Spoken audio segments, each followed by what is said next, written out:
আসসালামু আলাইকুম রহমতুল্লাহ বারকাতুহ।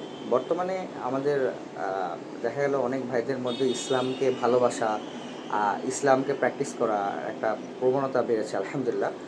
কিন্তু এটা অনেক ক্ষেত্রে আমরা ইসলামের প্রতি আবেগটা আমরা ভুল জায়গায় ব্যবহার করি।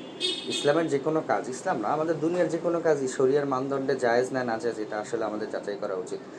আর দেখা গেল আমরা যখন বিভিন্ন বাজারে যাই বা অনেক সময় মসজিদের মাইকে উচ্চস্বরে কোরআন পাঠ করানো হয় কিংবা তেলাওয়াত ছাড়া হয়, রেকর্ড ছাড়া হয়, আসলে এটা জায়েজ কিনা এটা আমরা কখনো ভেবেছি কিনা। আল্লাহ, আপনি যদি কোরআন দেখেন আল্লাহ তালা কী বলেছে, ওই যে কুরিয়াল কুরআন ফাস্তামিউল্লাহু ওয়ানসিতুল্লাহ আল্লাকুম তুরহামুন। যখন কোরআন তেলাওয়াত করা হয় তোমরা তখন তা মনোযোগ সহকারে শোনো, চুপ থাকো, যাতে তোমাদের উপর রহমত নাজিল করা হতে পারে বা তোমরা রহমত প্রাপ্ত হবে। কিন্তু আমরা আসলে সেটা করি না। দেখালো বাজারে যদি কেউ কোরআন ছাড়ে, তেলাওয়াত ছাড়ে, বাজারে বলতে দোকানে মূলত, শপিং কমপ্লেক্স হোক কিংবা যে কোনো ইসলামিক শপ হোক কিংবা মসজিদের মাইকে হোক, আমরা যখন কোরআন তেলাওয়াত ছাড়া হয় তখন অন্যমনস্ক থাকি, আমরা আমাদের কাজ নিয়ে ব্যস্ত থাকি। কাফেরদের একটা বৈশিষ্ট্য ছিল, যখন কোরআন তেলাওয়াত করা হতো তখন তারা হট্টগোল করতো। এটা আল্লাহ তাআলা কোরআনে উল্লেখ করেছে যে কাফেররা নিজেদের মধ্যে বলাবলি করতো যে তোমরা এর আবৃত্তি শুনো না, তোমরা হট্টগোল করো।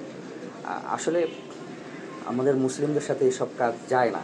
কিন্তু তাই বলে কি আমরা বাজারে যখন যাব কাজ ফেলে কোরআন তেলাওয়াত শুনবো? এর থেকে সবথেকে এর সমাধানটা আল বহিদ রাহিমাহুল্লাহ বলে গেছেন যে যখন বাজারে মানুষ অন্যমনস্ক থাকে, কোরআন তেলাওয়াত শোনে না, তখন বাজারে উচ্চস্বরে কোরআন তেলাওয়াত জায়েজ নেই। তো আমরা কোরআন তেলাওয়াত করবো না ইনশাল্লাহ, যাতে মানুষের জন্য এটা কঠিন না হয়ে যায়। আমরা সবসময় চাবো যে মানুষ যাতে সহজে দিন পালন করতে পারে। আর বাজারে হোক কিংবা মসজিদের মাইকেও হোক, বিভিন্ন অনুষ্ঠানে হোক, আমরা ইনশাল্লাহ কোরআন অতটুকু গণ্ডির মধ্যে তেলাওয়াত করব যেখানে আমরা শ্রোতা কোরআনের প্রতি মনোযোগী থাকবে, এর বাইরে যেন না যায় সাউন্ডটা।